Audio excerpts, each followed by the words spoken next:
Next description provided by the architects. It is located near to the town of Los Espinos, Tapalpa.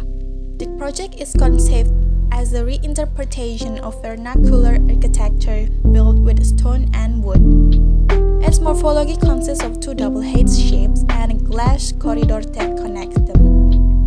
The spatial arrangement of the day shape consists of mezzanine that contains a rest space, and on the ground floor, all social spaces are connected, achieving an axis and coexistence that consists of a kitchen, dining, living room, and in its most closed part contains bathroom and service modules. Meanwhile, the night shape contains a TV room visually linked to a patio that allows soft light to enter the interior. In addition, it has a bedroom and a full bathroom. On the second level, the master bedroom with its personal bathroom was generated as the most intimate space in the house without sacrificing the privacy of the user.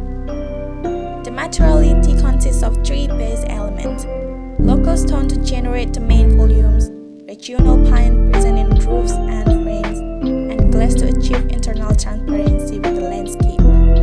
With this, the objective of having minimal impact on the